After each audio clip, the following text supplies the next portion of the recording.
Hi, I'm Jody Barber, mother of 2 boys and producer of the drug awareness documentaries Overtaken and Overtaken 2. My eldest son, Jared, died at age 19 from an accidental prescription drug overdose. If I knew then what I know now, maybe my son would be here today. 320,000 kids will die this year directly related to drug and alcohol abuse because they don't understand the outcome from using these substances, and parents are unaware and uneducated as to what's happening with their children and teens. This is not acceptable, and we need to do something about it. Watch these brave, bold people as they share their stories with hope to help us understand that drugs and alcohol are not the answer and not to be abused. Drugs and alcohol are killing people of all ages and destroying lives. Feel the pain and realize that we are the solution to helping our kids stay away from drugs and alcohol, living happy and connected and purposeful lives that will make a difference. Thank you.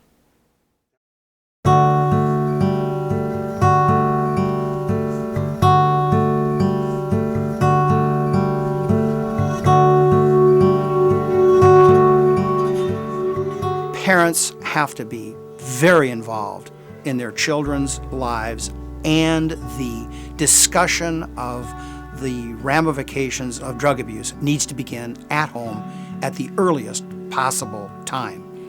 I wish my parents had been more educated on what really goes on. They were strict and overbearing, but they had no idea what was really out there and in social situations and what happens and what goes on and what young kids are presented with at such a young age these days, such a young age. So I wish my parents had known a little more about addiction and how quickly it can take you down. I think they were shocked. You're the parent, you're not the friend.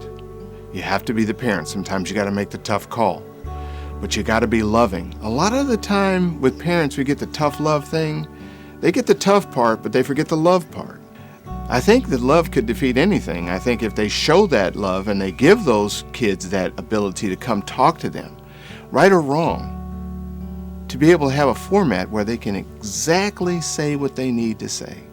Don't ever give up on your child. Constantly talk to them. Be open to listening. Remember, just because you had an experience doesn't mean they're going to have an experience. Something I'm reminded about all the time. But that doesn't mean don't talk about it. And I think back, like if I had a dad in my life or a mom who was emotionally involved in my life, I think I might have been able to communicate and say, hey, I'm holding a secret. I did something because I didn't like that I did it. I knew that my mom would be mad at me. I knew I would have let her down, but I held a secret on the inside, and that secret started to separate me from people.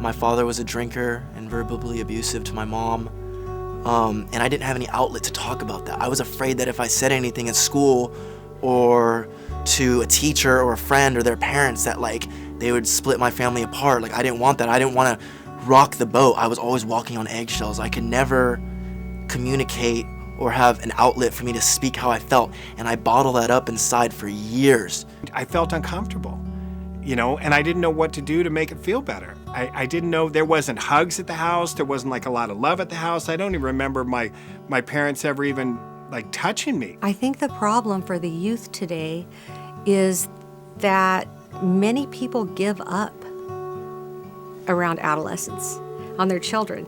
They're like, well, there's nothing I can do now anyway. They're already baked. I'm just going to go do my life, and I'm not going to watch them as closely anymore. Well, not much I can do. They're already this old.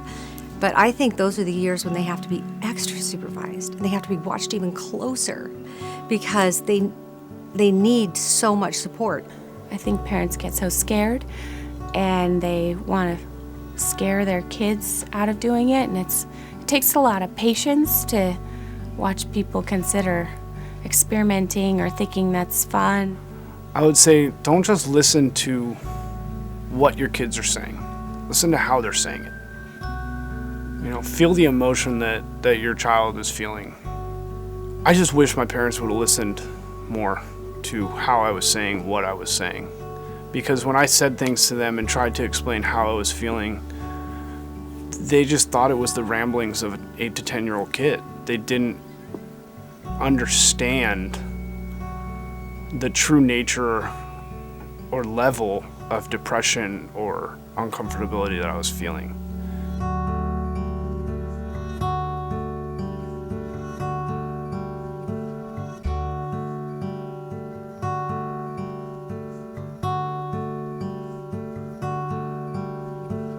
The children that are involved in extracurricular activities, sports, student government,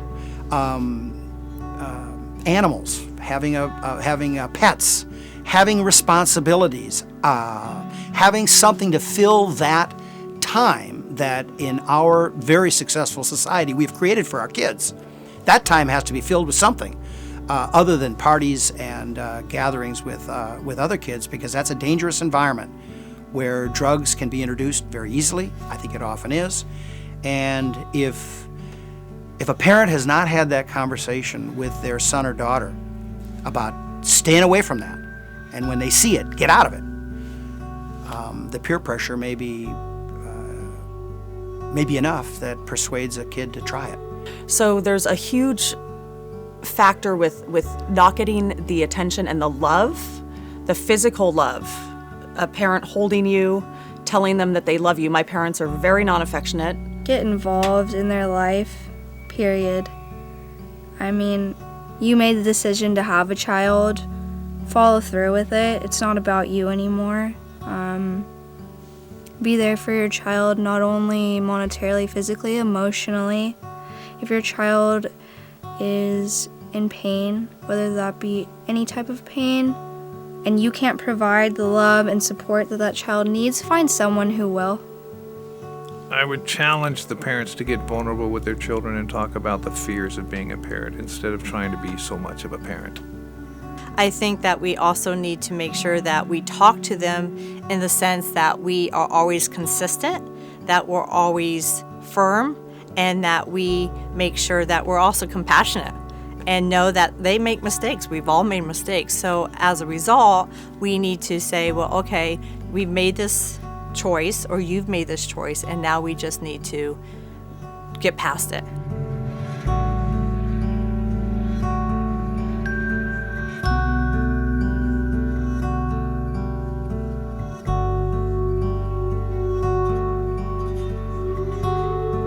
The most interesting things about human nature is if you hide something from somebody, it only increases their curiosity. By creating an open door of communication between you and your children, you are now saying, there's no big secret. If you don't expose them to it, they're gonna go get it from people who don't have their best interest. You earn the trust of your kids.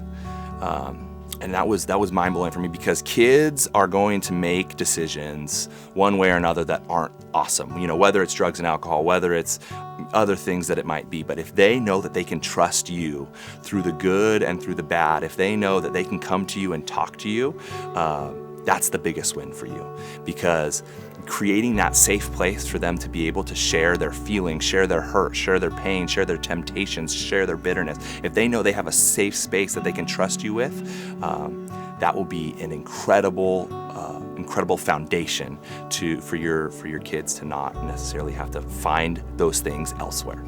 They need you more than ever, and you know, they don't mean what they say if they tell you that they hate you and they don't need your help, because really deep down inside they're lost and they're just trying to find their way.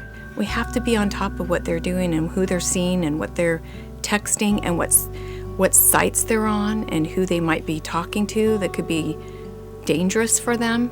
So today, if I'm the parent of a young adult I'm concerned about their decisions, I want to open the lines of communication and let them know they can talk to me about whatever they want, whenever they want, and I'm gonna love them anyway.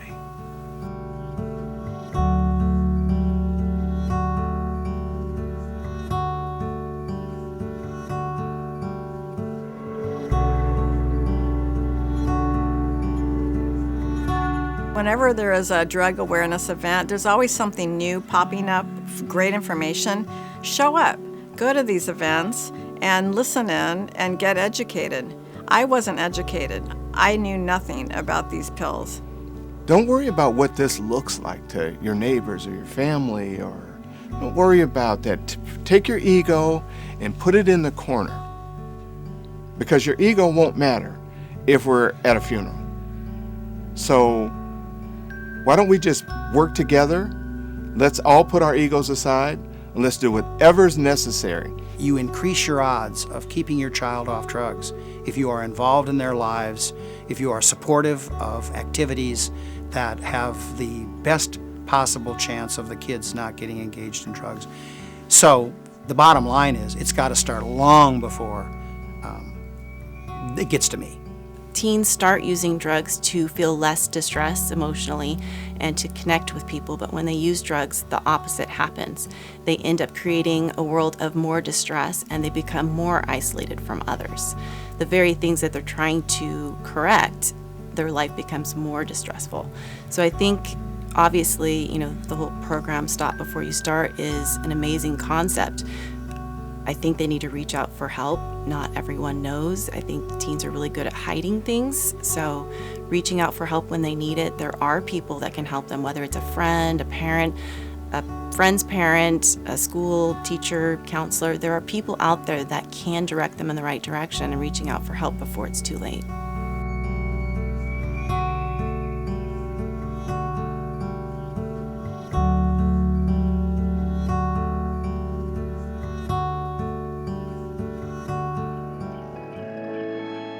My name is Danny Murphy. I'm the founder of StopB4UStart. Wanted to thank you so much for watching the Parents piece.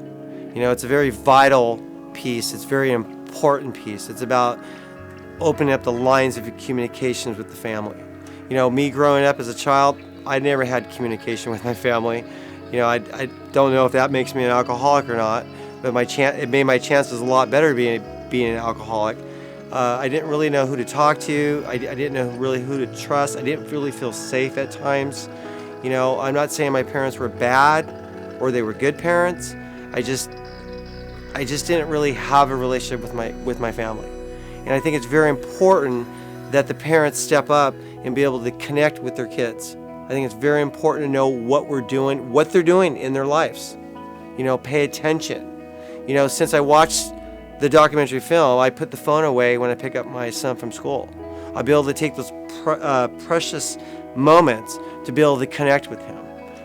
Whatever times that is throughout the day, maybe we could just put something aside, the phone, your job, whatever that is, and just take time for our kid. If it's a few minutes, it's better than no minutes at all. Because those moments, the kids will always remember. My kid will not remember that I bought him 20 different things at Target. What he'll remember when he was crying and he needed me, that's what he's going to remember. He's going to remember the times when I was able to be there for him. And it's really important that we do that. We keep the lines of communication open to our children. It's very important, and it's very important that your children feel safe to be able to share what's going on with them. What I'm asking for is that this is a we group. We need support upon this. We need to be able to provide, to be able to carry the message everywhere, to let people know that drugs and alcohol kills people, and it also destroys families and destroys relationships. I just want to say thank you so much for watching this film, and please be supportive of your family. We are the future. Please protect us. Stop before you start.